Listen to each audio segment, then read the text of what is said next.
with John about the map and stuff like that, so we're thinking maybe just, Sorry, I don't know, we'll see, I mean, I feel like I'm in a catch-22 right now because he's got some gaps and I don't want him to lose some stuff. So he needs that more drill and practice things. Right. But if he's doing the high, like Jen said, it's the highest level in her room, but that's not necessarily the highest level curriculum for the district. And then she said it's all language based. Right, yeah, that's. Well, with his speech and language, Yeah, what see, it that's the is, other that's the issue. other thing I'm worried about, so. Right. Kind of love that looping curriculum, don't you? I thought everyday math was bad. Yeah. Now let's do a different curriculum at the special ed kids, right? You know, can we like have a different curriculum on it for them? Cause you know, I mean, I know it's like, you want them to be ready for the regular class, but like, I'll just run over. language-based programs, Yeah, go ahead. they're not Yeah, for these that's what IEP kids, and then, you know, or you try them in there and then they fall out. Good discussions, that's one of the topics will be curriculum instruction, we'll talk about that.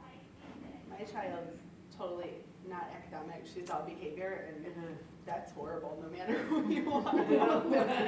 It's a different aspect, yeah, of it, yeah. All right, wonderful, well, thank you all for coming again, it's good to see all the faces again. So we'll get started. Just a couple of reminders, we are streaming live, so things that we want to be conscious of is confidentiality and using names and things that we don't necessarily want to share with everybody else. So we'll go over some group norms, but I just wanted to put that out there right now because we are streaming. So we'll go through introductions and then we'll get started with a review of our agenda. I'm Kevin Wolf, I'm Director of Special Services for 6th through 21. Monica Burlock, Director of Special Services Pre-K through 5th grade. Just some housekeeping things. Everybody got the presentation. We're going to walk through where to find this information on the website. And bathroom, as you know, feel free to get up and open the bathroom. And then we should be having some refreshments and stuff coming in soon. So help yourself when you get here. So just looking at the agenda. Sorry. Again, welcome sign-in sheet, which I think everyone did as they came in, which is great. Agenda is what we're going over now, and we did introductions. If you want to just loop around the room, I think it's all familiar faces, which is nice. But just maybe your first name and what building your child's attending.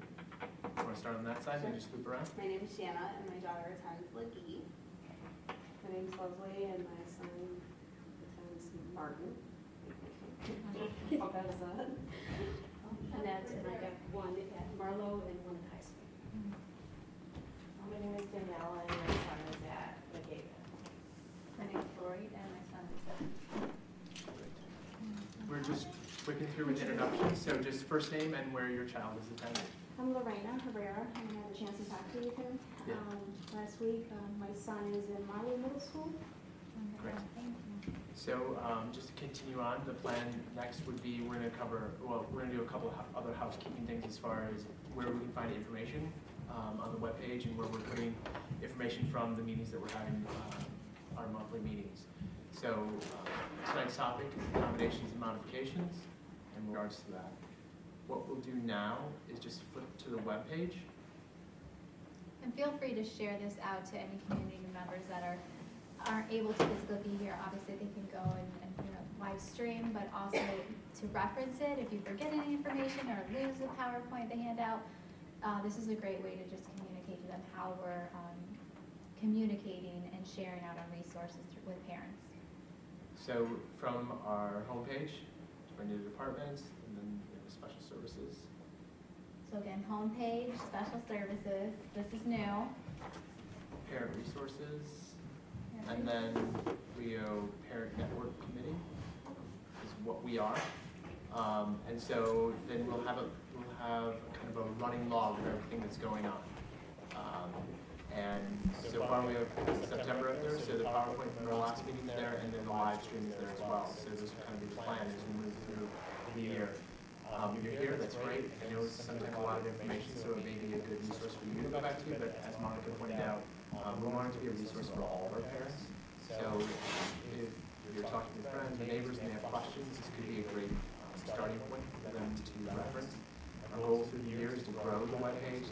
some more information to everyone as they move through this journey. District 158. The agenda is also attached, so depending upon your availability and also topic, maybe the topic doesn't pertain or you're not available, but the agenda is always attached there too, and you'll see, you kind of checked off where we're at and then what's to come. So next month, we have some exciting, topics where we're gonna have outside resources within McHenry County come in and share their, information. So that'll be a great one to, also attend. Keep an eye on the calendar. Yep. So with that being said, I think we'll get started and just move into the content of the information tonight. I think the format last time we used it worked pretty well. If you have questions as we move through, please ask. I think that is going to work out best. There's also post-its if you want to have something that's maybe a little bit off topic. If you want to jot it down, please do that and come back to it later on as well. Sound good to everyone? We didn't include a survey in this one because it was pretty concrete accommodations and modifications. Some kind will have a survey attached to that website so that we can get your feedback as to specific questions. But for this one, we didn't find it necessary. However, yeah, the post-its will be a great opportunity to write notes if anything comes up throughout the presentation.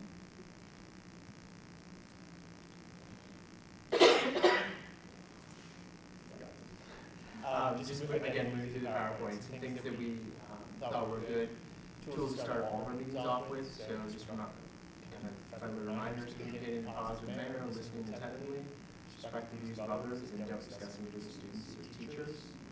Ask and welcome questions for clarification. Be open to ideas and views presented from others. And we will work to honor our time frames. So we have that out there to start with. I know last time we ran right up to the end. I think tonight we'll be a little bit, be able to honor that a little bit more. And feel free at any time, you might think, oh, I don't know if I should ask this question. Please ask questions, that's how we all learn, so feel free to ask. Again, we use these acronyms, these terminologies, it's just in our everyday world, so feel free to ask questions at any time. Okay, so we start off with accommodations. What is an accommodation? And as we have the bullet points up there to kind of point out some of the specific things, and we'll go through each of those. And as we move through the discussion tonight, we'll have examples, we'll have some opportunity for some dialogue back and forth. All of our IEP, all students' IEPs have accommodations in them. That's one of these services. When I say service, that's loose, kind of a loose term because it's not an accommodation, isn't actually a service, but it's a plan to support students as they move through their day. So some of the key factors, the goal of accommodations are to remove barriers so they can access the general ed setting, classroom, and curriculum. The idea behind it too is to make it equal. So as I walk into the classroom, what allows me to be an equal participant in that classroom. So when we think about it, we're not changing what we're doing, we're changing how we're doing it. And some specific examples we'll get to as we move forward.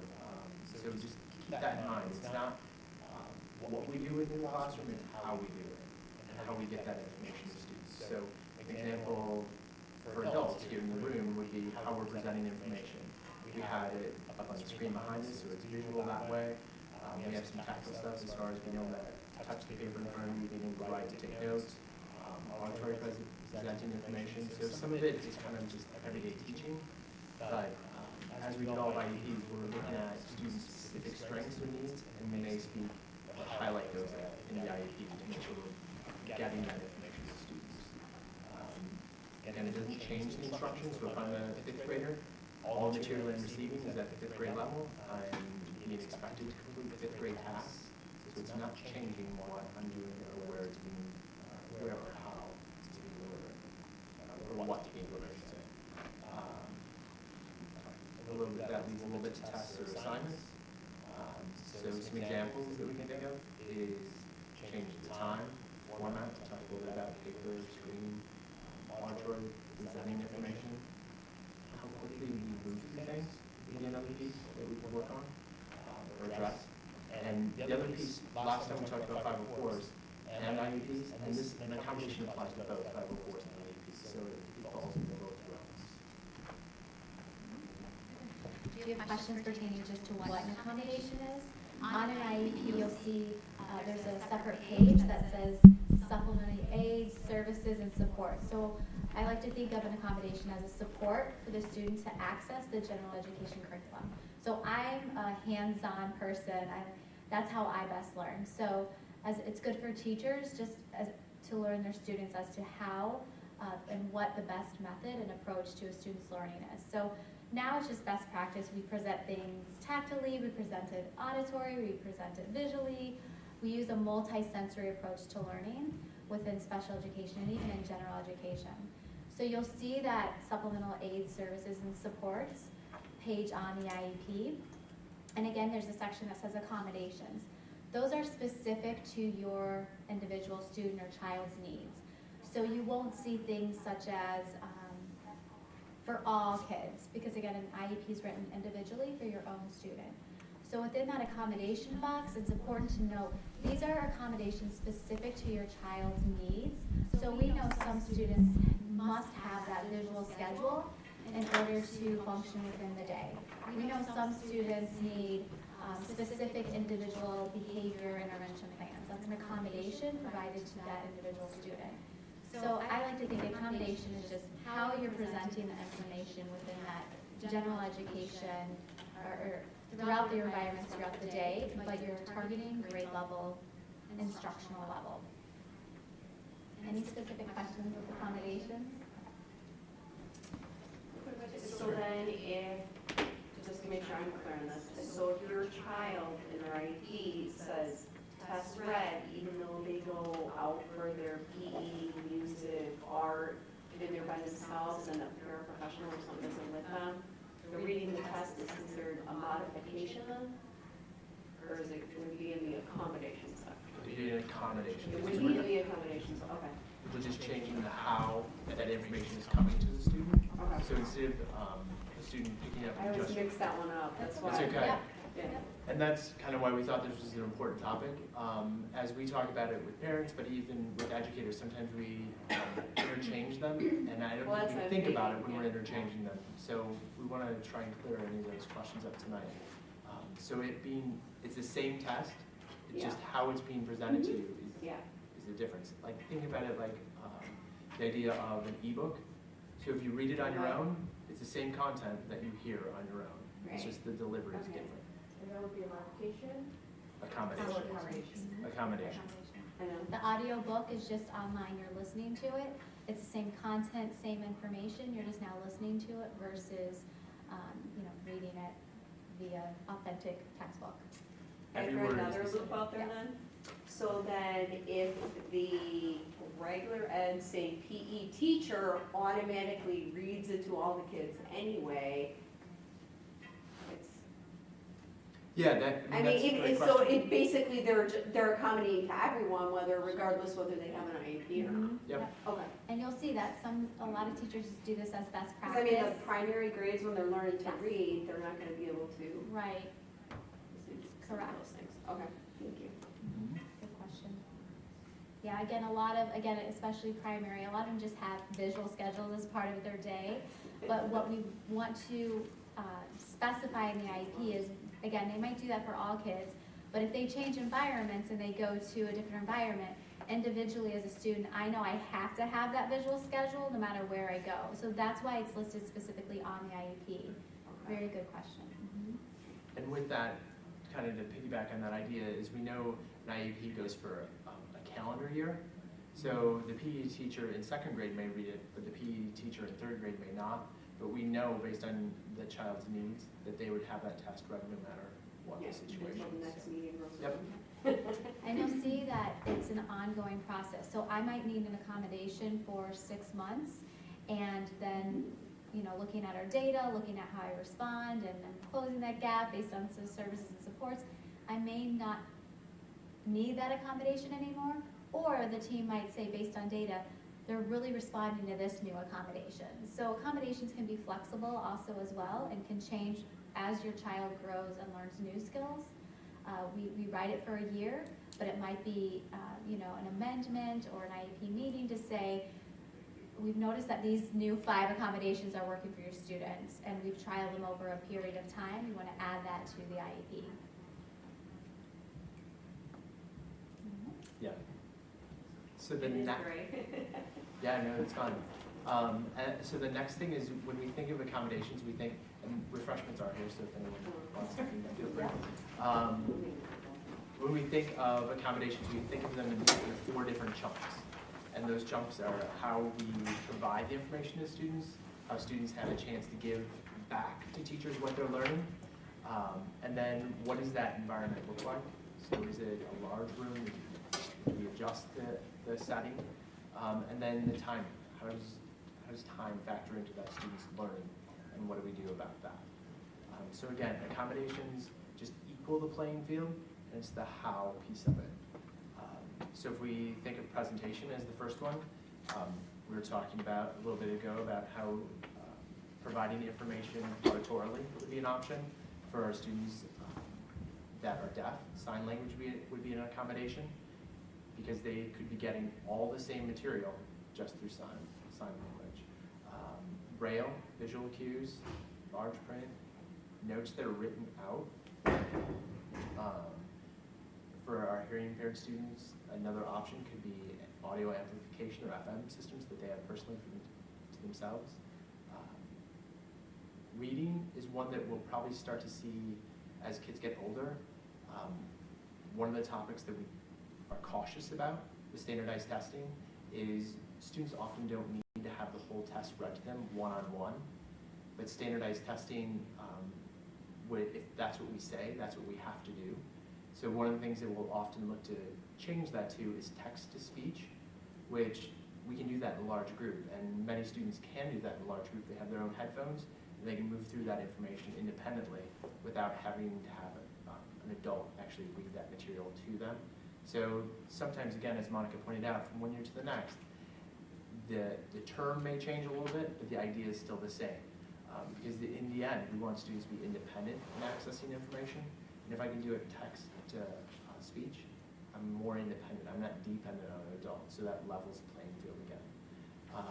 Some visual things.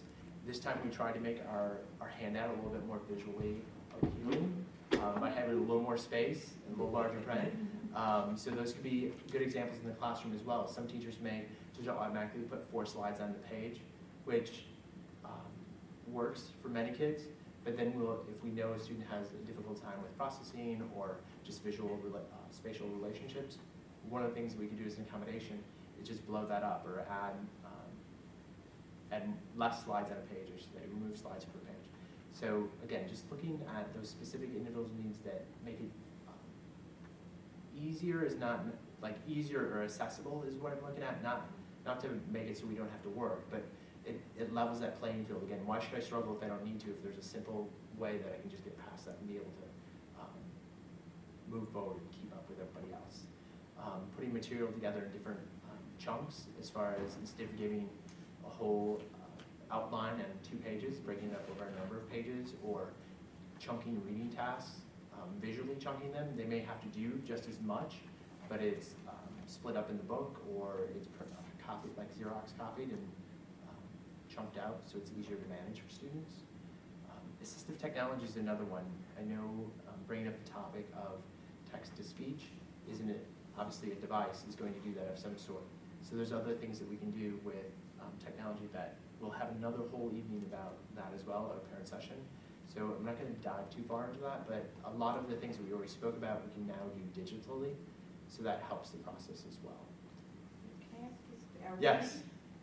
Are we talking about both the classrooms that are special ed and mainstream? Yeah, Okay, so so the teachers that are mainstream are making a special slide presentation for your child if needed? So Or- that's a great question. The question being, do these accommodations happen just in the special education classroom, or they can't happen in all classrooms? So we go back to the IEP. That page of the IEP says educational accommodations and support, supplement aids and services. There's accommodations box within that. And that goes across all academic settings, if that's what the team decides. So towards the end of the IEP, we talk about placement, And in that part of the IEP, we talk about where students need those supports. So thinking about our school day, lunch, let's just pull that out as an option. Do we need these supports in lunch period? Like a visual schedule, we may. So we would say that would be an area where we're providing accommodations, and we could spell that out. But maybe for other students it wouldn't, so lunch wouldn't be a place. PD is another, I think, really good example of what kind of accommodations do we need during PD class. Yeah, I mean, that's exactly it. It can be anywhere across the continuum, so the team has to individualize that. But often a lot of the accommodations that we've talked about so far, those are definitely ones that we're looking at to say, those are happening across the board. Who creates that accommodation is more of a team effort. It doesn't necessarily have to be just a general ed teacher or just a special education teacher. It's typically a team effort to make that happen.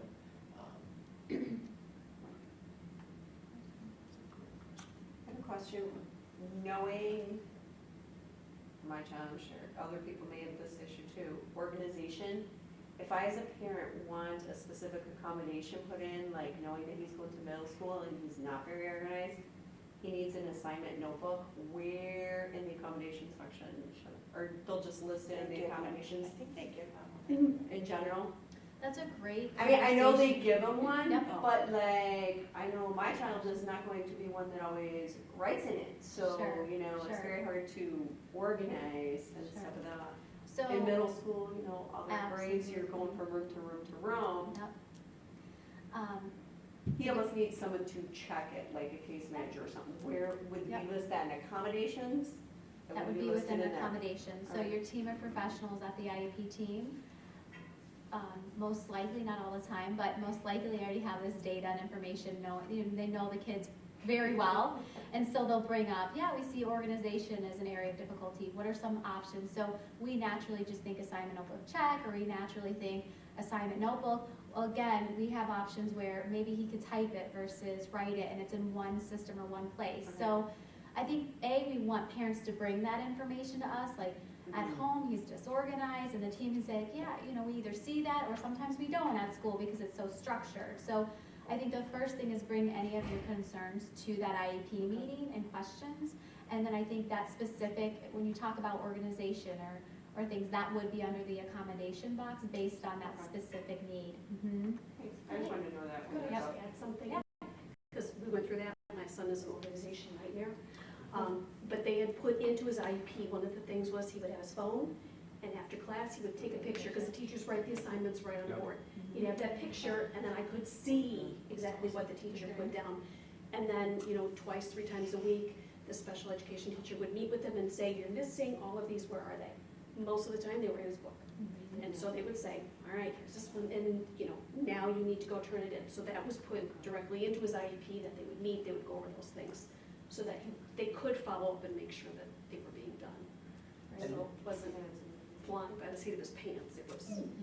I think Baby steps. the best part of that is having that conversation, because fortunately or unfortunately, transitioning to middle school is a huge jump for all kids, and that organization piece is a huge issue, and that's part of the reason why the middle school model exists, is to create those smaller environments within the school. So there's some students that will need very specific accommodations in place, and there's some students that are really just as typical as the kid sitting next to them, and they need just the adult supervision and someone just keeping an eye on them. And that's why there's advisory built into the middle school day as well, not every day, but throughout the school day as well. So there's a number of systems in place. So again, that conversation, though, you starting that conversation is so important at the IEP meeting. All right, the other two, we have setting or environment accommodations. So again, you're looking at your overall environment and what changes do you need within your environment to access the general education curriculum. So what's neat is when you walk into a classroom in our 21st century, you'll see a lot of flexible seating, you'll see wiggle cushions, stand-up desks, you'll see ball chairs. And again, this is for not just students with IEPs, but just in general, some students are more distracted, others need it just to, for sensory needs. So that's one way of looking at your environment. How are you changing or altering the environment so you can focus more or just access that general education curriculum? preferential seating is huge. Again, if I'm distractible, I may not want to be looking at the door and watching all the kids go by, or if I talk a lot to Kevin, then you know, as teachers, they're not going to put me next to Kevin at certain times. I mean, there's times for collaboration and opportunity, but just using that professional judgment and accommodations. Special lighting, there's, you know, lighting filters that teachers will use depending upon the need there. Again, proximity to teacher. Again, if it's distractibility, I can redirect or use visual cues to redirect. Headphones and earplugs. So again, just knowing that it's too loud or over sensory, that's a good accommodations. Small group, alternate setting again. Oftentimes for testing, we need that smaller environment, less distractions. So those are just, when looking at setting environment, we're again looking at changing the environment to meet the needs of accessing the general education curriculum.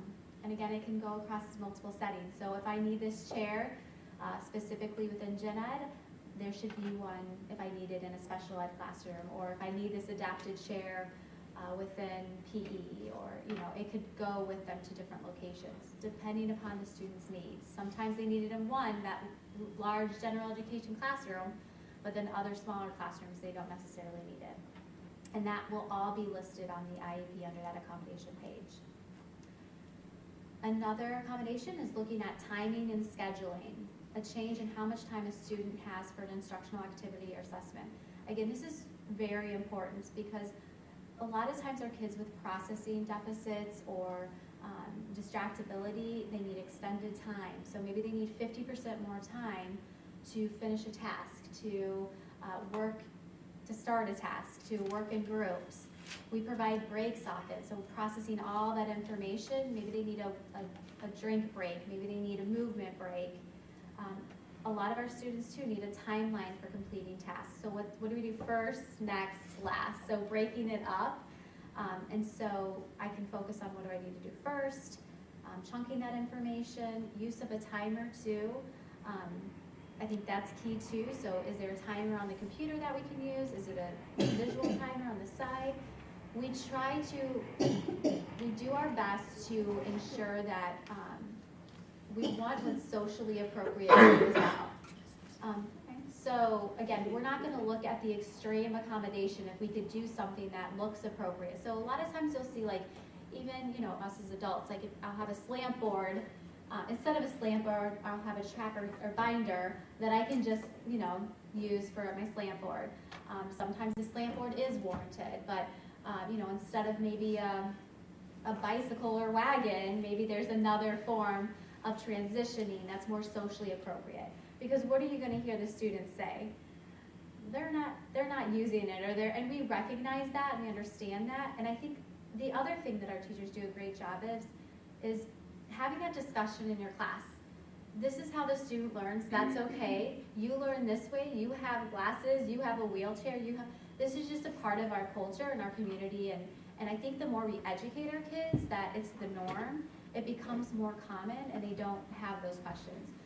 One time in a classroom I saw, this was awesome, where they brought in the wiggle cushion. And that's something where like all kids want to try it, they want to use it, but creating that environment of, yes, here, try it. This is what our friend needs. And you know, they understand it. It's not different, I guess, because that's again what our students oftentimes have that barrier as, oh, I don't want to feel isolated, I don't want to feel left out. And so that's just one way of sharing that within the community, that it's open and this is just what they need. We've seen that be really positive too. So, like historically thinking about accommodations, and even when it's not that historic, but thinking about all the curb cuts, thinking about elevators, that's the original kind of accommodation mode. So the idea is, again, bringing some of those things into the instructional setting, and it's amazing to see how many people benefit from those kinds of accommodations. So the idea of flexible seating, all kids kind of benefit from having the opportunity to have flexible seating. So sometimes it may be geared specifically to a couple of students, but it also may rotate in that classroom, or how we schedule the day out and having visual schedules for Kevin. I need that visual schedule, but reality, there's a large number of other students that are benefiting from that. So the benefit is usually for multiple of those multiple students, but we're targeting it specifically for the student with the IEP. So just another kind of reminder out there that a lot of the accommodations have also started to become common teacher practice. So some teachers may say, I do that all the time. And again, it goes back to, that's awesome, we're glad to hear that. But our reminder in special education is, we know we have to make sure it's there, just in case something changes. So. Any questions on setting environment, timing, or scheduling? I have a quick question. I'm looking where you say example, extended time, specified amount. Do we, Good question. as a parent, thinking with our kids get extended time on the standardized assessments, some of them you said text to speech, it's read to them, so they may not need that whole extended time. Do you, I mean, should I as a parent, I be looking for specific minutes? Because like I say, my child's better in math, and if the thing is read to him for reading and so that he may complete it faster, but I don't want to remove that accommodation. What do we, Good question. as a parent, what do we do? Great question about timing for Because accommodation. they could be done, I mean, they Right. could be done, I mean, it also depends on their mood, you know, you give them the extended time. I'd be worried about like, okay, you have that on the IEP, they're done way before their time and a half is up or whatever it is, and then you say, well, maybe we shouldn't even have this on the IEP then. That's what I'm worried about. That's the exact conversation that we'd want to have every year. We don't want it to be a Okay. blanket. Accommodations should not be rubber stamped every year. They should be looked at, and we should be determining if we need them or don't need them. The comment that Monica made earlier is the team needs to be monitoring that on a regular basis. So if I never need extended time to two things, to complete a regular task in the classroom, the question comes up, why do I need extended time to take an assessment? There should be some similarity or correlation there as one piece, but also the other piece being, if I'm taking those tests in the classroom, I don't take any longer than any of my peers to complete that assessment, then it would be, it would be hard to justify that, and that's a big deal, and why we need to have some sort of documentation to keep track of that as well, not just because we think he might need it or she might need it. The minutes piece, we're not going to put like 55 minutes. We're not going to put 45 minutes. A more common one would be like time and a half or double time. Like those are things we would think about because each assessment, each assignment, the time may vary. So we're going to look at that on an individual Because if it's basis. being read to them, obviously it's going to take longer if a professional's reading it to them than as opposed to probably not. And a lot of Text to the, speech. good And then some of them question. rush through it too, so it's like, do you say then, oh, they're rushing through and stuff like that, as a professional, maybe I need to sit there and kind of monitor them and slow them down, maybe reading it to them would be better, but I know you. So that, That's kind of like a fine line too, exactly because then you're saying, oh, what I'm gonna do this because, accommodation, you know. yeah, based on the need. So a lot of times we automatically go to extended time. When some of our kids, if you give them longer time, it doesn't mean that you're gonna change their performance on the test. Oh. Actually, what would a better accommodation be for that specific need would be somebody monitoring that they're staying on task and taking their time and redirecting them, right? And not doing lots of B's or C's in a row. Right. And we just call that, redirections to the task, redirections to the test. I think going back to, this child may start out with time and a half, but our goal again is to get them to be more independent, and a lot of our state and district tests now, again, going back to best practice, already have those features where they're reading it to them. So they already have those as part of necessarily they have a longer test because it is text to speech, because that's actually sometimes an accessibility feature that's for all students. So that's one aspect. You may see at first they need time and a half, but then they go down to just 50% more time, or the level of that accommodation decreases because they're becoming more independent. So that's a couple different aspects of it, but those are great conversations saying, sometimes the team just says, really, it's not extended time they're needing. He's getting it done.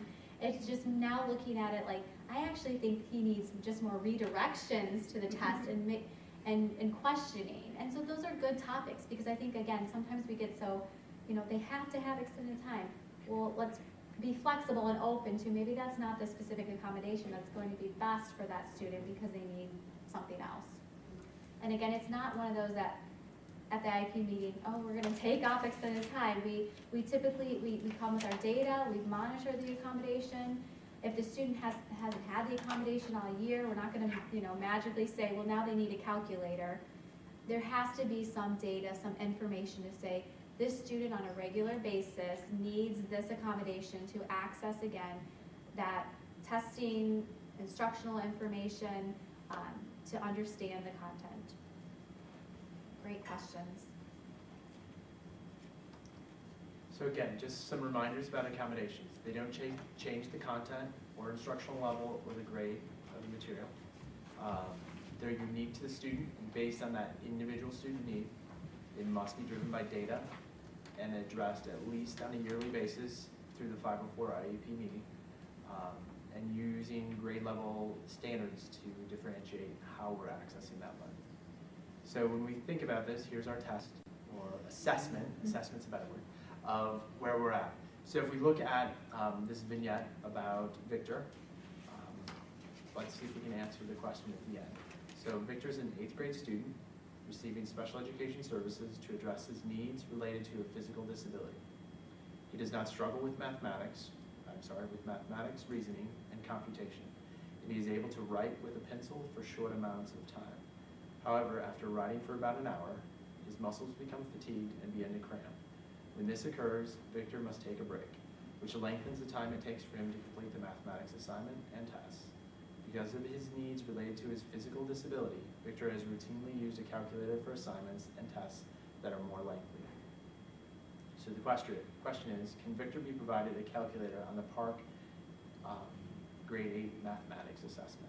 What do we think? Yes. I'd say because he's already, it says already there that he's using it for assignments and tests within the classroom. If he wasn't using it within the classroom, then I would say no. Discussion. And although he has a physical disability, providing him that access to that calculator is allowing him to access that general education curriculum, or giving him the presentation of it, and taking away that physical disability so that he can complete the same task and instruction, but now he doesn't have to have that difficulty doing those computation facts. And again, he needs extended time, which is, again, another accommodation. He's doing it routinely. It's more lengthy. Another thing that we might look at to this as an educational team, we might say, again, this is a Park assessment, so there's not a lot of flexibility, but when you look at just a formative assessment that happens within the classroom, we might say if it's a timed test and we want him to understand the concept of the math facts, we might say instead of 50 problems, let's star, he only has to do 10. Because our true measures, is he able to solve the addition, subtraction, multiplication? If he can do 10 accurate, then we know he could probably do 50. But due to his physical disability, we're gonna only have him do 10 versus the 50. So that's another spin to look at it. This is Park, and there wasn't a lot of flexibility, but looking at it formative in classroom too, that's an easy accommodation that teachers do. Instead of 50 math problems, let's have him do 10. He doesn't have that physical ability to have to do all 50, but we're still monitoring the same goal. Can he do 10 with 90, 100% accuracy? The other piece that we would look at, as well as that educational team, is what is the test trying to measure? Is the test trying to measure my ability to do calculation, simple calculation at the 8th grade level? That's not what we're looking to find out. So we wouldn't be, it's not, not ruining the validity of the testing practice by using that as an accommodation. Does that make sense? So if a story problem, like a word problem, you're measuring if they know how to solve a problem. So when they see the word, and again, I'm coming from primary, but when I see like many more or all together, or, you know what I mean? Like those, what is the question, the vocabulary say, the language base, how are they solving it? Whether they use a calculator or not, that's not our purpose to that question. So that is oftentimes when you see a calculator come in, is there in those story problems, can he read, can he understand it? If he uses a calculator, he's just, that's an accommodation, solving it, but we're not monitoring whether or not he can add or subtract at that time. We're monitoring, can he comprehend that question and solve for that question? and it gets so gray, and I'm Sure. trying to understand, if we reduce the number of problems that he has to do by 80%, is that still an accommodation, or does that become a modification? It's a great question. That is a great question. So now, yep, And that's exactly where we're where we're moving headed, next. yep. So, Great, the that was a answer great is- segue. I know. The answer, Well, what is the answer to the previous question? So yes, you're absolutely right. And what does the park part have to do with it? Because obviously the park, you can't take 50 questions and bring them down. to right, 10. Sure. And you said they're strict, they would allow you to do calculator. Correct. And extended time, because it's already part of your IEP. Correct. Correct. So those accommodations, you'll see on the accommodations page, we have like classroom-based accommodations, and then we also have testing and assessments. Typically, based on our data, again, what we said, they align, they match. What you need in instruction matches to testing. There's sometimes, though, that they are different. Again, park test, maybe you need something more specific based on what we know about AP. park. Testing, or now Mhm. going to PSATs. Exactly. Now you're talking about something additional too. That we're hoping that they use. The key is that they're using it already, because we don't want to introduce a new accommodation as a test either. And we don't want to magically have this, something come up and it confuses the kid even more because they haven't seen it before. So it's something that the team knows that they've already used for a student, it works. Sometimes we know that, if we have a student that has more anxiety with district test or state high something, where just on that high stakes test they have more frequent breaks or something. So that's where it might see a little change, but for this, the student uses it on a regular basis, it's routine, but you're absolutely right. Can we change the validity of a standardized norm reference test? No, we don't have that flexibility of saying, that's just how state and district test. And we use that as a component of our learning, especially for our students with an IEP. We take in all the other aspects of data point. How are they doing in gen ed? How are they doing with their IEP goals? The district and state, tests are a little component of it to provide us with what we need to further for the student for instruction. Good question. Two questions, Monica, maybe I'm jumping ahead here.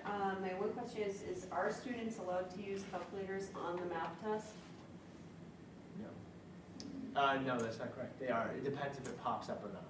So it's part of the testing. So again, back to Monica's Because if point. if it says calculator in his IEP, do I expect that he's gonna have the calculator during math testing? Because I know some probably math test problems, from what I've heard, Sure. you don't necessarily need the calculator. Sure. So is it like as simple as, I'm getting to number 10, you're gonna need the calculator, the teacher's passing out The calculators? tests are written out, so you'll see like district tests that Okay. maybe they have access to. Typically within our map testing, now they do have the calculator as part of it, and if they don't, based on where we want, our purpose to that test is to see where they fall against same age peers. Okay. So we don't want to change the validity or norms of the test. We need that information to guide our instruction. And same with park. So for park, maybe they need that accommodation as well. And classroom-based is something different because we do have that flexibility within the classroom to change the content as we get to the modifications part, where we don't have that option for our state and district. And the purpose of that test is significantly different. Our goal is not to provide state and district testing, all the time. But again, ISB federal law, we have these mandates that come to us, and we have to provide that. And the purpose being, we want to see where they compare to their same age peers. Classroom-based assessment, that's very important to us. We want to know, are our interventions working? Is our instruction working? And how can we change that? If they're not making progress, we need to change that to further their learning and close that gap. Good question. Did you have a follow-up question, or was that? No, I think that's it. That's good for now, thanks. Yeah. So we're going to go to an example, or This a would be vignette. a great accommodation too, as well as now you'll see a lot more videos and ways of engaging students within their lesson. And engaging, presenting information. Also, as kids get into the higher grades, blended learning or flipped classrooms, a lot of information is given to students and they're expected to do something with it or do the prep for it, and then they come into the classroom.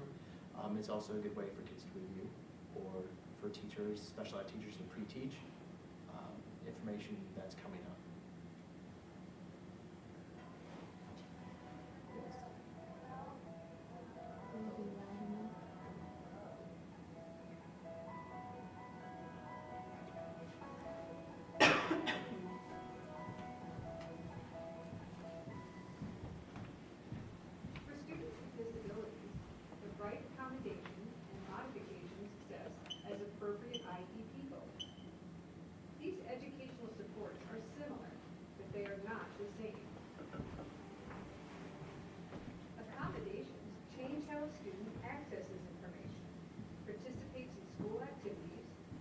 demonstrates their learning. They do not change the curriculum. Modifications, however, change what is being taught or what a student is expected to learn and demonstrate. Process that Getting there. information and then accommodation. Accommodations can be made by adjusting the amount of work a student must complete, allowing extra time, Just go ahead and turn your paper in. Sorry. Sorry. That was the teacher. Thanks.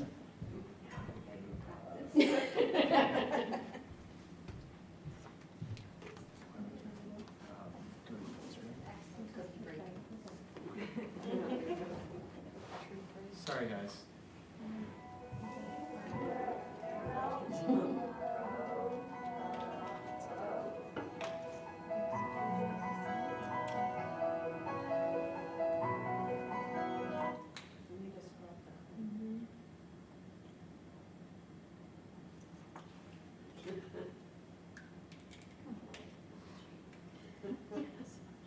The kids could teach us. I know. That is the truth. Your son is a fifth grader in here. So the strike that's listening to all our kids' IEPs, right? They need to access technology. All right, perfect. Let's try this again.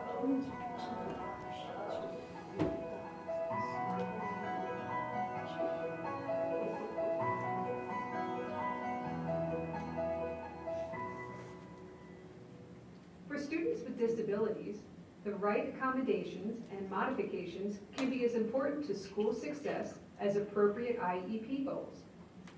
These educational supports are similar, but they are not the same. Accommodations change how a student accesses information, participates in school activities, or demonstrates their learning. They do not change the curriculum. Modifications, however, change what is being taught or what a student is expected to learn and demonstrate. I only need you to do this, so hold problems for me. Accommodations can be made by adjusting the amount of work a student must complete, allowing extra time, Just go ahead and turn your paper in. Okay, you can go ahead and keep working, you've got about 5 more minutes. adapting assignments, Alex, I have your sheets here. Good. providing extra assistance, or changing the physical setting. Do one more page today. There is no one set list. Because each child is unique, the IEP team must identify specific strategies to help your child That's an succeed. allowable accommodation nowadays. For example, presenting a few math problems at a time may help a student who is easily overwhelmed. Another student might benefit from short breaks or being allowed to finish an assignment at home. A student who has difficulty writing may be allowed the use of a computer, while students with a print disability may benefit from having tests read aloud. They went downtown. A child can be given an appropriate role when working in small groups, Where am I? or be allowed to participate in an activity in a different way. Beware of what? Excuse me. Being seated near the teacher helps some students stay focused, We'll go ahead and discuss these in a minute. and assistive technology can support a wide range of needs. And if you need me, you can raise your hand and I'll come and help you, all right? In addition to accommodations, it is sometimes necessary to modify the curriculum. For example, when the class is learning how to tell time, one child might be expected to identify only the hours, while the class is working on vocabulary and spelling, another child may work from a shorter list or focus exclusively on the meaning of key words. And 6 with 8 legs. Parents play a vital role in crafting the IEP. After all, no one knows your child better. So at home, watch for what works and any struggles that continue. Talk to your child about what feels right to him or to her. Make sure the IEP team considers your child's needs throughout the entire school day, including classroom time, non-academic and extracurricular activities, and transportation. You are not expected to have all the answers. Other members of the IEP team will have much to contribute. You can help by making sure that all accommodations and modifications are clearly written into the IEP. Be sure to ask whether any of the modifications will impact your child's graduation. Ask questions, offer ideas, and bring up any concerns you may have. Open dialogue and clear documentation are essential to developing a high-quality IEP. It's the middle school. I didn't know it was this far from the lockers to the buses. During the IEP meeting, we can talk about adding extra time to Sam's schedule. Oh, okay, great. So we've talked about quite a few modifications today. Hemos hablado acerca de muchas modificaciones. ¿Hay un límite? She wants to know if there is a limit. No, however, we do want to be careful if we create too many modifications, she may not be able to meet the high school graduation requirements. Well, I know Tori likes being around other people, but she also has a hard time with conversation. So I was wondering, do you have, any other ideas that might help her with that? Well, we could try a peer buddy, or we could work in small groups more often. These are great goals, but Brooke's in the 6th grade and is only reading at 2nd grade level. This is true. The audiobook should help her access to content better, and I think we might be able to find some textbooks that are at a lower reading level. Tori always turns in her homework, but it's not always what was assigned. Maybe if you can help her get started in class, she'll know she's on the right track. Sure, I could do that. I'm unclear who will follow up with each of these items. I'll handle supports during basic instruction. And I'll arrange for the seatbelt and keyboard. Accommodations and modifications should change as your child's needs change. All right, time for comprehension. If comprehension, then iPad. Are you ready? You are not limited to a standard list.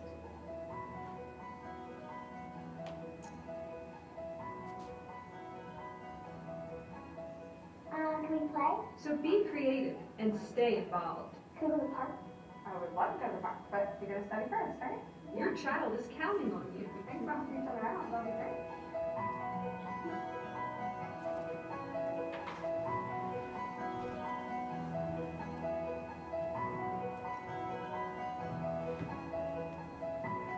So you'll see, again, parents are a vital part of the IEP team. Any information, anything that you see at home is just a part of that discussion. We come to accommodations. Again, you have a team of educational professionals who are monitoring this and are in this daily. So they're going to contribute a large amount of what accommodations are in place and what individually your student or child is needing. But please, at home, if you're seeing at home they might need to take more breaks. Maybe there's more distractions. There's TV. There's lots of distractions, and by the time they get home, they're done. Oftentimes they're working so hard in the day, and as our curriculum and education has shifted, again, at home you'll see maybe they need more frequent breaks, where at school we already naturally provide those breaks, so they might need breaks, but not as frequent at home. But it's good to know in both settings they need breaks, right? That's an accommodation naturally that the student knows. And throughout the day, again, we try to, if they need the breaks, we try to get it to the students self-advocate. So if a teacher's not always saying take a break or verbal, it's when you need it, go up, get a drink, grab a Kleenex. We try to use the bathroom because oftentimes that can become an avoidance. If the task is hard, they are going to the nurse often or they're using the bathroom. We try to use more socially appropriate within the classroom. Especially the primary, we do guided reading stations, we do group work, collaborative work, so that's just naturally a part of the day. Middle school, high school though, it's less time. So instead of 90 minutes being in that classroom doing stations, now they're only in there for 42 minutes. So there's natural transition and break throughout the middle school, high school. Any questions pertaining to that video? Yeah. I have a question, because my son is not in mainstream yet, but I hope to get him there. And if the movement breaks are during like a lesson, which I'm sure can go past 30 minutes or so, Sure. I wouldn't want him to lose a lesson. Is he still able to do that? How does that work? Like, do they stop? Say, I don't know if this is helpful for you at all, but my daughter gets like sensory movement breaks. She's in a gen ed classroom, and her break consists of like the teacher has a bean bag, has some bean bags on the side of the room and some books, and she has a sensory bag, and so she can get up, Oh, so she go can sit still- right there. She can still hear everything the teacher's saying, or if she needs to zone out for a minute, she can. And the teacher will sometimes set like a 2-minute timer. Yeah. Once she goes over there Okay. to kind of cue her, okay, back to the, sorry, not to No, interrupt. no, but that's just an perfect example example. of, like, she also has, I think, in her IEP, you know, she can specifically say, can I go for a walk? Can I take a break? Which they try to encourage not to do because there's Yeah. not always a staff member to take her. Yeah. So they really push using kind of the flexible seating or sensory kind of area in the Yeah. classroom. And she's only in first grade, so I'm sure that'll change as she gets older, but Yeah. it's a way for her to get up and.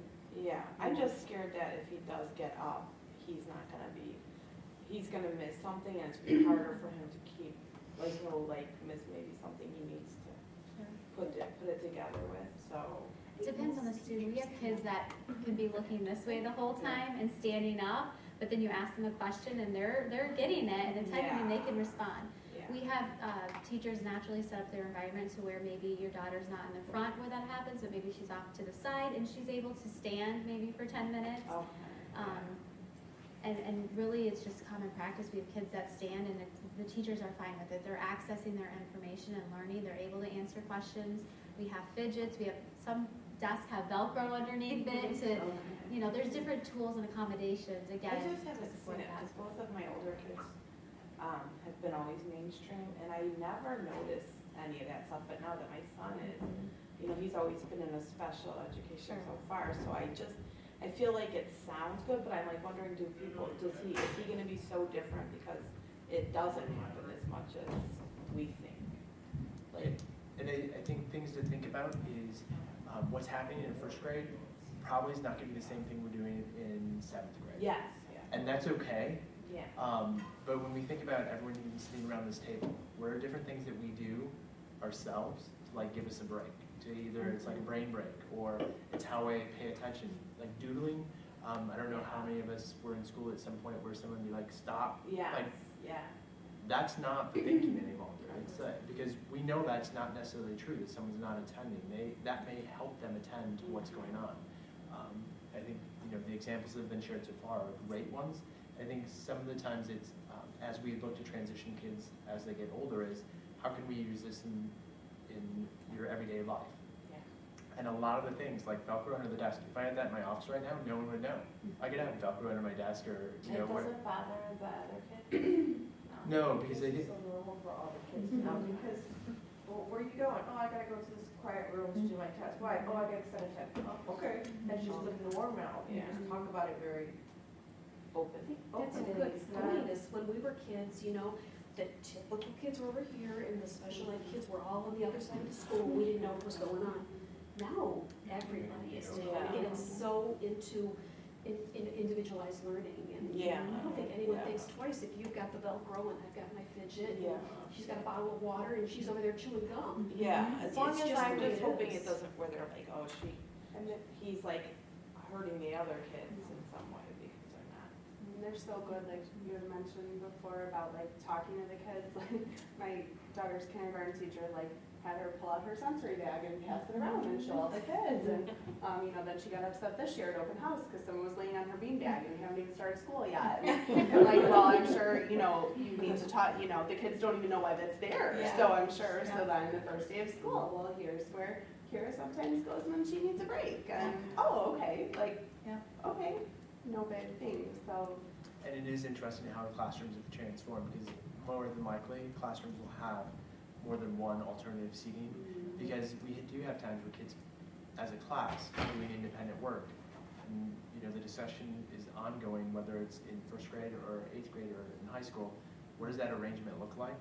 It can be flexible. Again, going back to your point, we all have our own needs and the goal of trying to use things that work for everyone is the end goal. Again, coming back to students with IEPs, we're indicating that they have to be in place. But for some other kids, it's not a have to, but it helps sometimes. And what's nice is, you know, you mentioned your daughter's first grade, So the key is providing these at such a young age, early intervention, because that's awesome. She's already doing this. Guess what's gonna happen when she goes to middle school, or guess what's gonna happen? They become more independent with their accommodations. They become more they advocate, yeah, and they self-monitor. So that's just awesome. It's you may not see the growth overnight, but to see where they get to from first grade already doing it to, middle school, high school, that's huge. So again, it looks differently, but already having those supports, that's huge. It's great. So modifications, moving on to the next second half of the discussion. So again, these are adjustments in the instructional level of expectations and the assessment information. So this is clearly a different task than what other students are being expected to do. So that's kind of the starting point with that. It's what we want them to learn and may learn differently. So naturally, even this presentation today, I might need less, the vocabulary might be too high level for me, so I have different vocabulary. The language in here is too extensive or too, at grade level, and my comprehension is significantly below. So you might see some of this language, vocabulary that's taken out. That's a modification to the general education curriculum. Just to apply it, sorry. Yeah, no, that's great. And I think sometimes we read, I know I was reading everything too, so I don't know if we necessarily need to do that. So again, just going with that in a specific example, alternative curriculum. What does that mean to everyone? So when we think about first grade, what would be an alternative curriculum to first grade? That's a bad example. But like thinking about first grade, the curriculum that all first graders get, the example's okay, I just need to explain it different. The first grade curriculum is set. We set it as a district, and all first graders are exposed to it. But the question is, a student with an IEP that material may be much more difficult for them to access, and accommodations aren't enough to make it so they can get to it and be able to do something with that material. So we may have to change what that curriculum looks like. So that's a modification. We're changing how we're teaching the student and the information that's being provided them compared to their same age peers. So you get a spelling, we have That's spelling, yeah. Spelling, instead of doing CH word and TH word, they're working on vowels. What does A sound like? Yep. What does B Exactly. sound like? So just modify. Mhm. It is different. Yep. Than all the other first graders. Correct. And it's not even, volume I think of again as an accommodation. So, but the modification comes into exactly what you said. Maybe he's doing, again I'm doing primary words, but maybe he's able to do CBC words, by blending beginning, middle, and end sound. And maybe I don't have those vowel patterns or word families yet, so I'm just identifying, beginning and ending sounds. So again, that modification is you're changing the spelling words and the level of it, and that would be your modification. And when they're graduating to the next grade, like everything goes the same. So even if they're not learning what the other ones are learning, they're gonna go to the next grade. That's a great question. So there's a couple of things there's a lot of things that go into an IEP. And when we're looking at modifying curriculum, we're really looking at what the students' capabilities are, and we're having a much broader discussion about that. And kind of a secret that's out there is you don't really graduate until you get to high school, where then credits is what is the reality.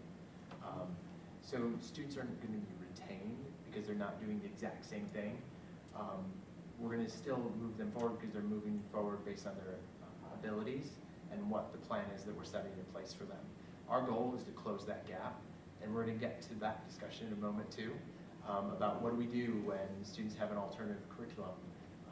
What do we do to support them so they can continue to make progress to get to that next level? Yeah, that's my question, because as I'm thinking about my child, they're in a special ed instructional class. Their math has gone really, really well. It's a strength, but then knowing the district curriculum, which is very language-based, and he has a medical condition, speech and language issues, what as a parent then, I guess that's kind of my dilemma then. While some of his skills may actually be at grade level, but if some of them aren't, do we language curriculum? So, And I know we used to have everyday math, which Sure. is very language-based, and now I'm wondering the new Vision curriculum, as well. is it, what's it called? Envision. Envision? And That's again- very language-based too, but Sure, you don't wanna hold them back either. great question. and so we're gonna talk more and more about that as we move through, is how we're gonna close, some ideas on how we close those gaps. And that question you posed of what happens when my student's in this level of curriculum, that's a question we ask ourselves every IEP meeting, we ask ourselves at a district level as well, is we need to make sure the students are appropriately exposed to the gen ed curriculum. And so that question comes back to the level of service students receive. And again, we're individualizing that for each student. So our goal is to expose them, if it's appropriate, to that gen ed curriculum. But the alternative curriculum is aligned to that gen ed curriculum. It's just delivered in a different format, and it's the content is different. So they could have, he could conceivably be doing the regular ed curriculum Yes. per se, but they could accommodate, I guess, am I using the right one? And even modify. To modify what he needs to do to like bridge the gap with that skill. Correct. Yep. Okay. Correct, that's exactly it. We're gonna look at the individual need and say, we know that his basic math facts or, this aspect of math, it's grade level. So he needs to be in this for that grade level instruction. And maybe they're for the first whole group instruction, and then for pull out, maybe that 15 minutes, they're reinforcing it, they're practicing, they're drilling it. But they need to have access, if he's able to access that general education and understand it. And that's again where this topic of accommodations and modification, that's a perfect way of, if that language is getting in the way, just like maybe this is for me, let's condense that language, change it a little bit, provide modifications, accommodations, and maybe it's through an audiobook now with the content, or what will work for your son so that he is able to, or a child, so that they are able to access that general education curriculum. Because it's a hard thing as a parent, you're like, you don't want to hold them back, Sure. but then you also want to advocate for them and make sure they do, they're getting the best that they can.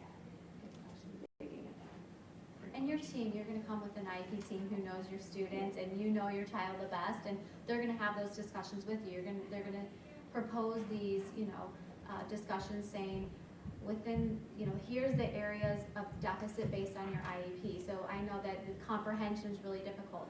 During math, our expectations are he's going to do all the math facts, we're going to change the vocabulary, he's able to access, and then again, maybe the last 20 minutes, we're reinforcing that in a smaller setting, closing again those deficit areas, so then he's able to go into that gen ed even more. So it can be done. Okay. Yep, good discussion. Any questions about modifications? Again, you might see oftentimes in a, let's say, science or social studies, it's not the science or social studies that you have a disability in, it's the reading comprehension, or it's the writing, or it's the math, the part of it. But what are the modifications you can do?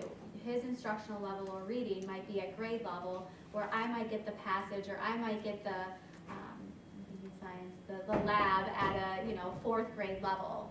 I'm still doing the same activity, it's just now my comprehension of the reading and understanding is at a level that I can comprehend and understand. But I can still participate in the lab and now understand it based on our reading passages that are provided. So that's a little bit about modifications as well too. And then thinking about those classes and thinking about accommodations, like word banks, personal word banks is another example. So math vocabulary, more than, what does that symbol look like? Sometimes would be helpful for a student, equals to, addition, and we just pair those with symbols so it makes it easier for students to digest that information. Similar to science, just how do we pair that vocabulary with terms that are easier to comprehend and move through the material? Modified grades. Can you elaborate on that? Because how can you modify grades? Either they know information or they don't, or especially if you get to a higher level of learning where it's a word or move it together. Sure.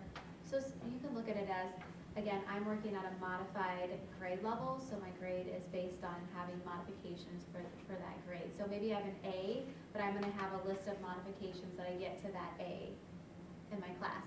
Also, when you think of an IEP, what's our goal? We're monitoring the IEP goals through our progress reports. So our focus is IEP goals. Where's the deficit area? How are we monitoring that? Because that's how we're closing that gap. So as much as grades are important, especially at the older level, you know, when we say modified grade, it could be I'm working at the instructional level of 4th grade and I have an A because that's where my level of instruction is. That's where I'm at. That's primary. When you get to the middle school and high school, you can speak a little bit further on as to what that is. GPAs start coming in, are more important when you try to get to college. Yeah, too, there's a number of factors that come into that. One of the things is standards-based grading, which, again, some of this is a new shift in education in general. So the plan behind standards-based grading is we look at our curriculum and we say kids have to be proficient in these items to earn a passing grade. And then from there, it's how well they can use those concepts, and then their grading is based on that. So there's like a rubric that goes with it. In the video, one of the things that came up was, what do these modifications mean towards earning a regular high school diploma or graduating from high school? And that becomes a conversation as we talk about transition is based on students' abilities. Some potential is often figured into there. And we have to have those discussions about, are the modifications and accommodations going to be so great that we're changing the expectation for this child that's so drastically different for a child that's going to for a child without a disability who graduates from high school. So all of our students still get grades, but then we start to weight those grades based on what kind of curriculum they're in. And that's where, if they're in a life skills curriculum, their A in their classes looks a little bit different than an A for a kid that's taking pre-calculus or calculus or advanced physics or an AP class. So we know they're not comparable, but we're also having those discussions at the IEP meeting and having honest conversations about what does transition look like for this child once they leave high school. Are they truly college bound? Yes or no. If no is the answer, then in that functional life skill setting, the grades aren't as important anymore. And going back to the focus that Monica's spoke about with the goals, we're really focusing in on what skills are students building and where are those skills going to take them as they transition into the next step of their life. Does that kind of answer your question? It's still kind of movable, we're still trying to figure it out too, especially when English, you might understand the concept, but finding out the words to put into a lot of these essays as they're getting ready for college. It's not passing anymore just to get the credit. Right. But the difference between a C and an A student or 3.5, 3.20 even for colleges. If you know the information, it's maybe they have a harder time writing it down or whatever. The intelligence is there to get into college. But the grade is so important to be able to get into the college. So there's as students transition through high school and as a community, we're becoming more involved in the larger community around us. As far as what colleges offer has changed drastically over the last 5, 10, 15 years. There's a lot of services that are available to students once they get to college, but also colleges are looking more at many different factors as students transition to college. And other options are out there for students with disabilities as well that may be stepping towards a 4-year university where they're going to a junior college or a community college to get those skills, to build those skills up. The specific examples you're giving, it's very interesting because you're right, that child that you're describing has the capacity to do it. What we're having a hard time doing is tapping into how to get that capacity out of that child. Yeah, so, and that's I think the ongoing battle that we all kind of struggle with is how do we get what we know kids have the ability to do. Yeah. that's what we don't know.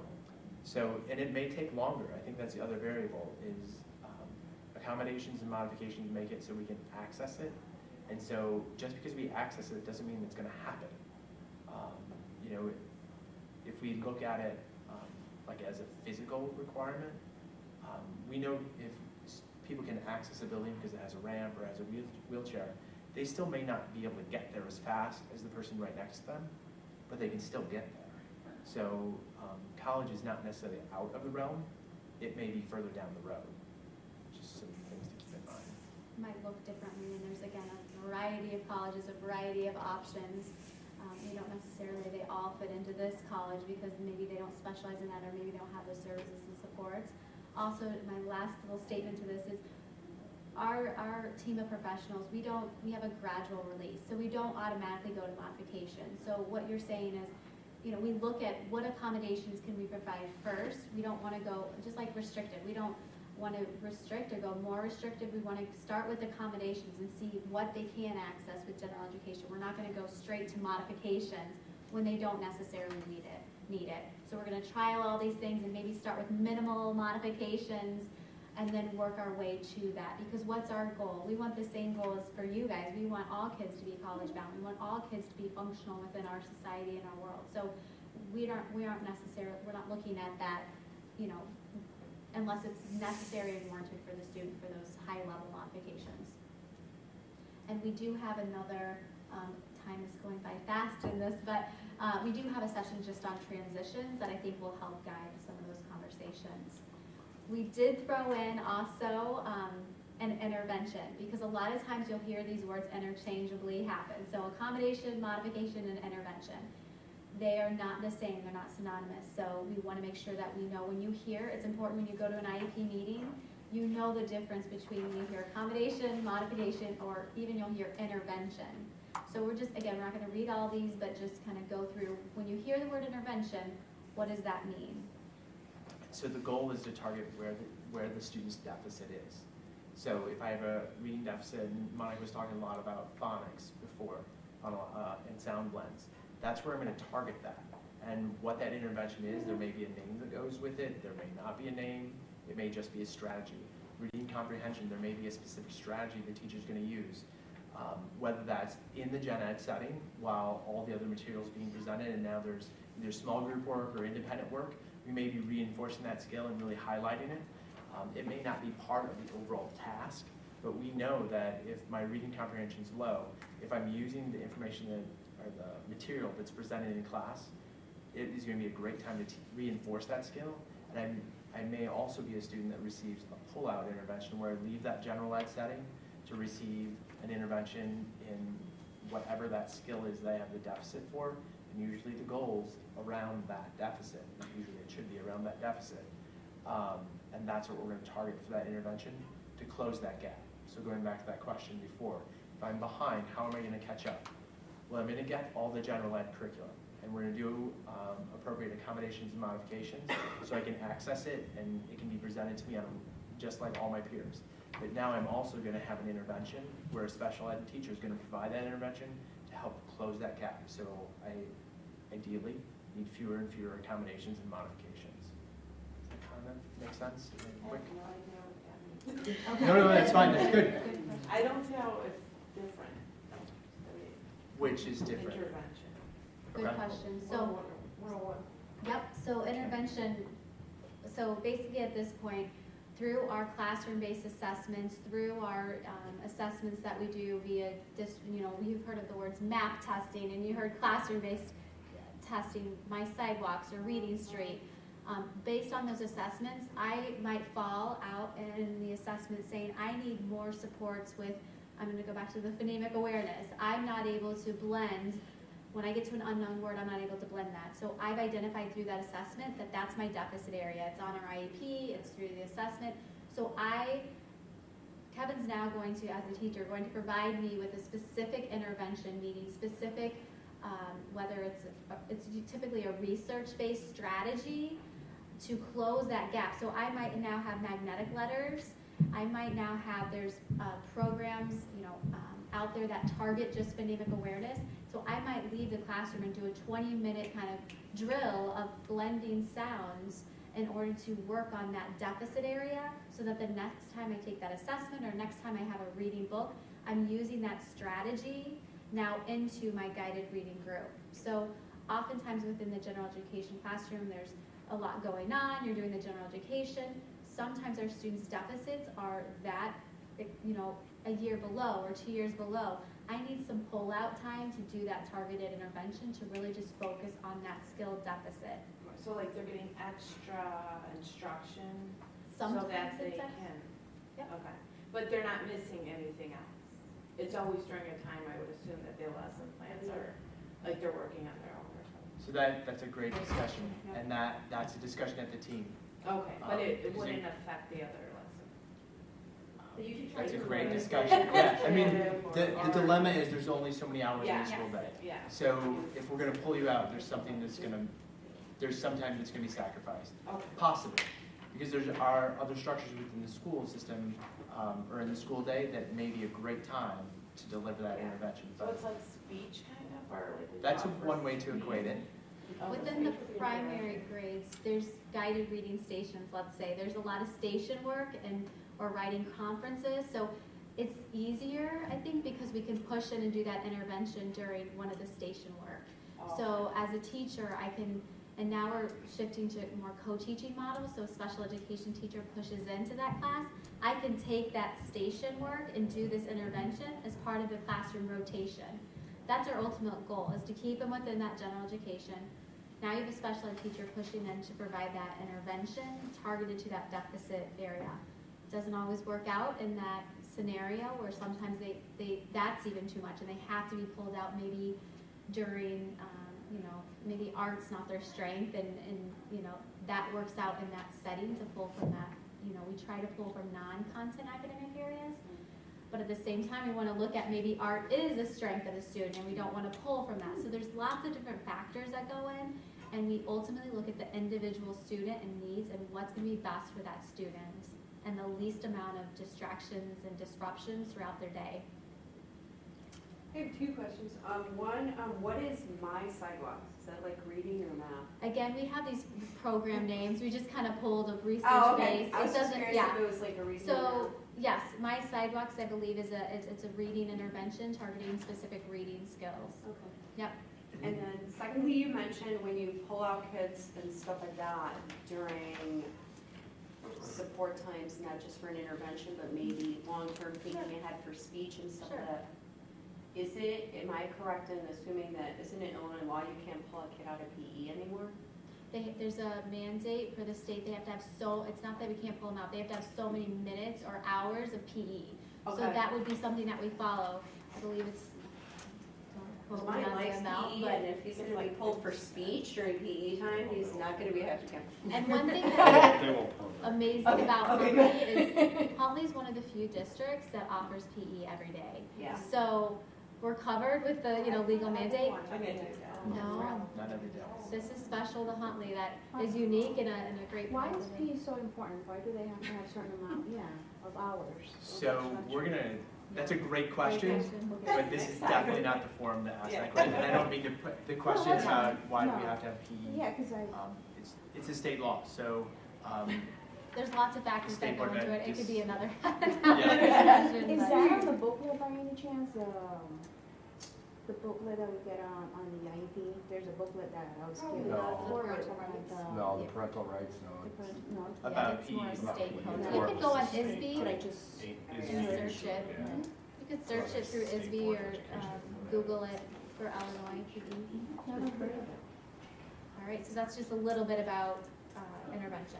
So again, we talked about where are you going to find all this information. On your IEP, under supplemental aids and services, there's an accommodation box that's really important to look for. That's where you're going to find it. We're not going to read all this. This is just the legality terms of it. But again, what does it mean when you see supplemental aids and services? A lot of people think it's a person, a paraprofessional, or they think they have their, they think that it's only one thing. And really, it's a multitude of things. Supplemental aids and services could be a paraprofessional, it could be accommodations, could be modifications. It's what supports does the student need to access the general education curriculum or that least restrictive environment. Maybe general education isn't their least restrictive and they're in a self-contained program. What supports does that student need to close the gap and to access their curriculum? So again, at your convenience, you could go through and read that legal, and that comes just from ISB. These are just the legal guidelines. Again, our ultimate goal, right, is to meet their goals their annual goals, and these are how we can allow them to, or get to that point of meeting their goals. Statistic 2, just, looking at what is the one that's used the most. Our statistics tell us that 61.9 or 62% are provided with that extended time to take tests or complete assignments. And as we look at that statistic, a lot of times it's that, I think as a parent too, it's that safety of if they have extended time, or if it's be flexible in your thinking, because again, that's not always the best or appropriate accommodation for your kid, and knowing that, maybe it's not extended time, maybe it's frequent breaks, or maybe it's redirection to the actual question. So, but it is one that's been provided the most. Again, we talked about some scenarios versus accommodation or modification. Try these at home just to see, and then we can, when we post this, we can post the answers for you on whether it's an accommodation or modification, just so you can see whether or not we have it. And if you don't, that's fine. You could come back to us and say, can you have a little bit more time or information on this, and we can provide that for you as well too. All right, we have a fun game that we're going to end on. We probably won't get through the whole thing, but again, this is just another interactive, engaging. The kids love it. So if you want to play along, you can. You just have to go to or you can follow along. Or you just follow along. Yep. It's okay to go either way. The kids like this because they challenge one another. Yeah.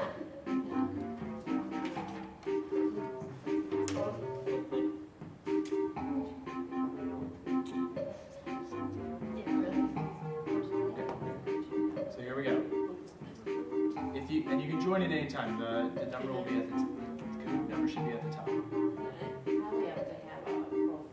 No, you don't. Oh, you don't. That's the awesome thing about it, and that's why some teachers are using the classroom as well. And again, you get the warning if you use an inappropriate name and things like that. So. And I want to be conscious about the time. It is Yeah. almost 6. If you need to leave, please. This is just a fun little end to our game, so feel free. And before we leave after this, November 3rd is our next parent committee. It's a very important one. It's about outside resources. So what in McHenry County do we have outside? I really strongly, there's a lot of great resources coming. So November 3rd. So a test read aloud to a student with a reading disability, accommodation or modification.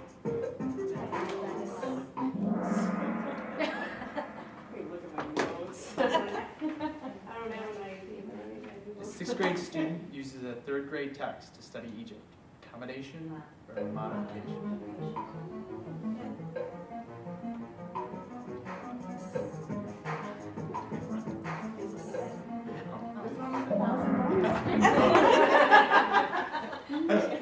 It's like typing it. Okay. Next one. A student requires time and a half to complete a unit math test. Accommodation or modification?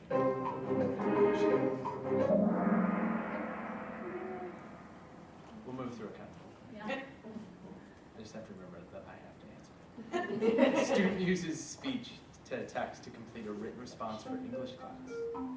Presentation accommodation, settings, environment. I know, made it a little bit different. Settings and environment accommodation, response accommodation, or timing, scheduling accommodation. So text to speech. I would say response.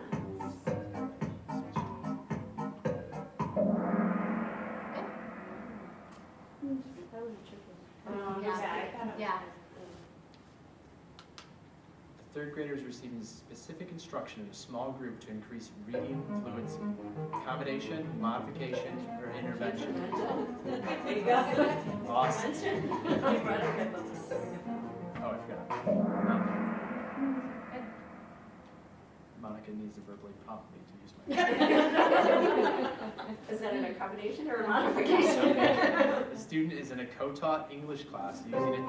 Text at their instructional level.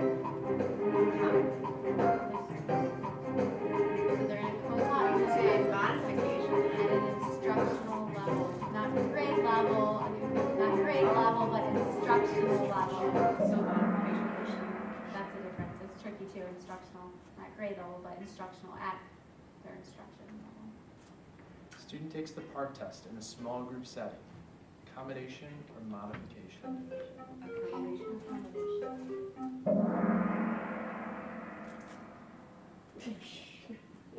A sign language interpreter is in the classroom with a student who is deaf.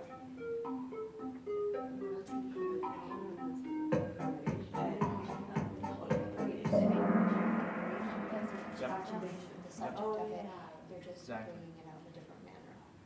And providing access. A student with a math disability is only required to complete 10 of the 20 math problems.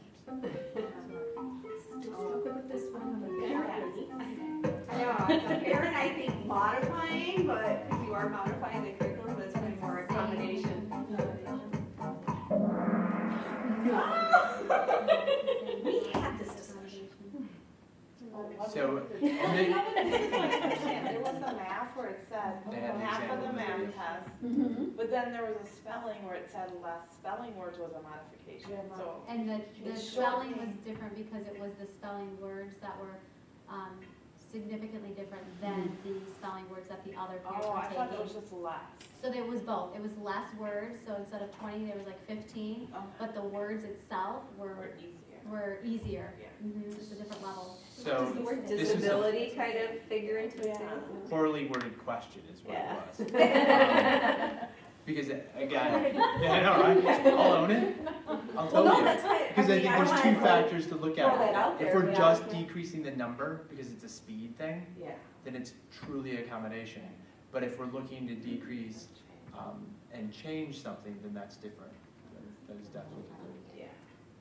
And again, it goes back to your thinking of what's your purpose. So if I can do 10 at the grade level and 10 accurate, it's not really a modification. I'm targeting the same purpose.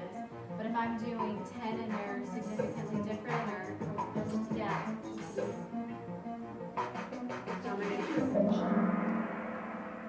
So again, that fidget, there's something at the desk. It doesn't change anything about what's going on. It just allows the student to have access in that environment.